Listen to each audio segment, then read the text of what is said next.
Hello mga ka-sweets! Happy Father's Day pala sa lahat ng ating mga magigiting na tatay. Happy Father's Day sa inyong lahat. Salamat sa inyong mga sakripisyo. Ito yung mga bento cake na binenta ko nung Father's Day. Bali ginawa ko to ahead of time. June 15 ng gabi, nag-icing na ako. Bali 13 pieces lang naman to. Konti lang naman yung nag-order sa atin. Hindi naman ganun kadami. Hindi katulad last year. Sobrang dami talaga. Inabot kami ng 45 pieces. Yung iba kasi naming mga customers, minessage namin, nasa province sila, umuwi sila sa province, dun sila nag-celebrate ng Father's Day. Yung iba naman, nasa outing. Karamihan talaga sa kanila, nag-celebrate sila sa labas. Last year, may mga nag-order pa sa amin ng malalaking cake. Ngayon, wala talaga nag-order ng malaking cake. Abangan nyo pala, magkakaroon na rin kami ng mga display cake ngayon. Nag-aantay lang ako na makabili talaga ako ng chiller. Pag nakabili na kami ng chiller, magkakaroon na tayo ng display cake para hindi na kayo lalayo. Sabi nyo nga sa akin na sana magkaroon na ako ng display cake para pag may birthday nga na biglaan ay hindi na kayo lalayo. Abangan nyo yan, malapit na.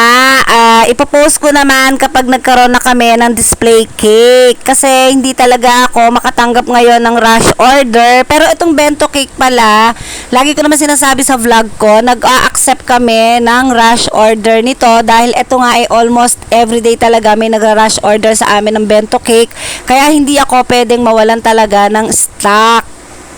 Pero pag malalaking cake na talaga, hindi ako makapag-accept ng rush order kasi freshly baked po tayo lagi. Ibe-bake ko pa yung cake. Syempre, hindi naman ganun kadali din mag-bake ng cake. At hindi naman pagka-bake ng cake ay pwede na natin icingan. Hindi po kasi pwede yung ganun. Siniset ko pa yan sa ref ng overnight kasi masyadong malambot yung cake. Baka masira pagka nilalagyan nating icing or at pag ibibiyahin nyo, masisira talaga siya kasi sobrang lambot pa nga ng cake. Pero pag halimbawa, maaga naman nag-message sa akin, halimbawa, morning today, tapos bukas ng hapon kailangan, yun, kaya pa namin yun. Kaya lang kasi minsan, nagme-message kasi sa amin, gabi na, tapos hindi pa maka-decide ng design.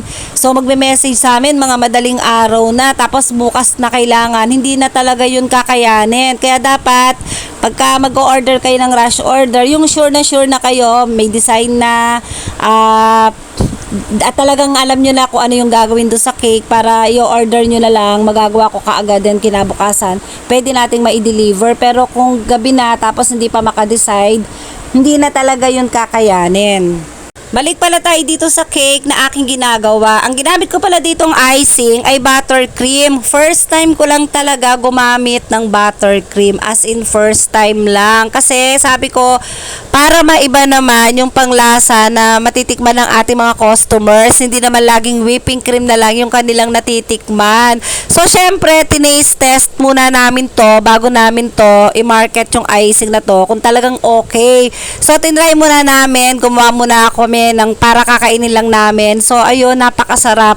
Sobrang perfect talaga ng lasa.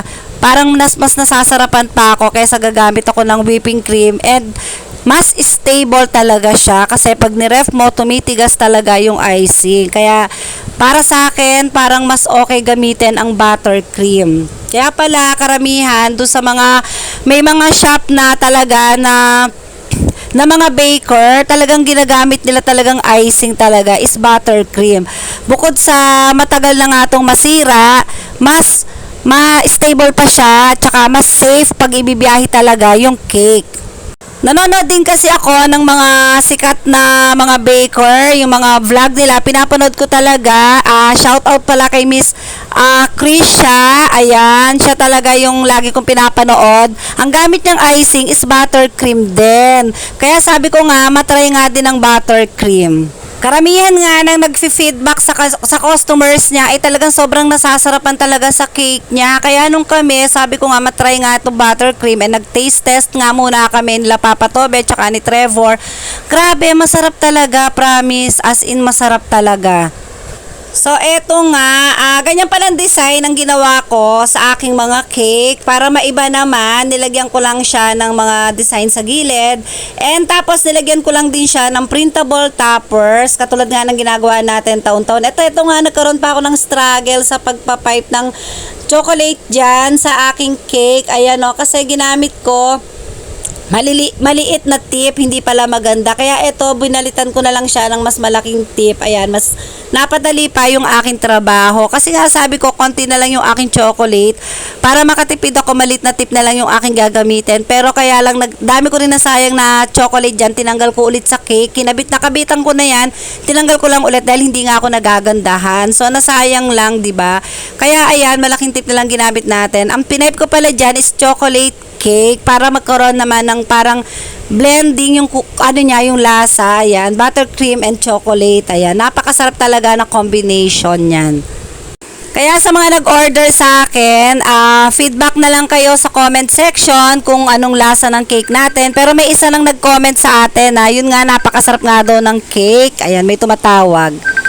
Ayan, napakasarap nga daw ng ating cake. Ayan. So, yung iba naman kasi, sa personal na talaga sila sa akin nagko-comment na, ate, ang sarap ng cake. Sabing ganun. Parang, iba siya doon sa dati nga doon yung in-order. Kasi nga sabi ko, ngayon kasi may tawag ng tawag kay Trevor. Dati kasi, ang ginagamit ko is whipping cream. Ngayon nga is buttercream. Para maiba nga naman. So, syempre, ayaw din naman natin na magsasawa yung ating mga customers. Gusto natin, paiba-iba tayo ng gagamitin na icing. May tumatawag, nagbo-voice over ako. Ang kulit. Natapos na nga natin icingan yung ating mga cake. So, ito naman chocolate cake ang ating a-icingan. Kasi may ginawa din ako na pure chocolate naman. Dahil may mga customers talaga tayo na chocolate lover. Talagang gusto nila pure chocolate. Tapos, nilagyan ko lang din siya ng buttercream na pipe naman sa labas. Kabaliktaran naman siya nung isa na buttercream yung ano niya, yung kanyang icing, then chocolate naman yung kanyang pipe. Ito naman chocolate, then buttercream naman yung kanyang pipe. Kasi talagang may mga customer talaga na talagang love na love nila ang chocolate. Natapos na nga tayo sa ating mga cakes. Natapos na nating lagyan ng design. So, eto naman picture taking. Hirap na hirap naman din ako na pagkasyahin sa table dahil napakalit nga lang ng table natin. So, hindi ko alam paano ko sila mapipicturean ng sabay-sabay. Kaya ang ginawa ko is 12 pieces na lang yung pinicturean ko. Yung isa kasi 13 pieces lahat. Hindi ko na sinama yung pan 13 pieces. Yun lang. Thank you for watching mga ka-sweets. Bye-bye!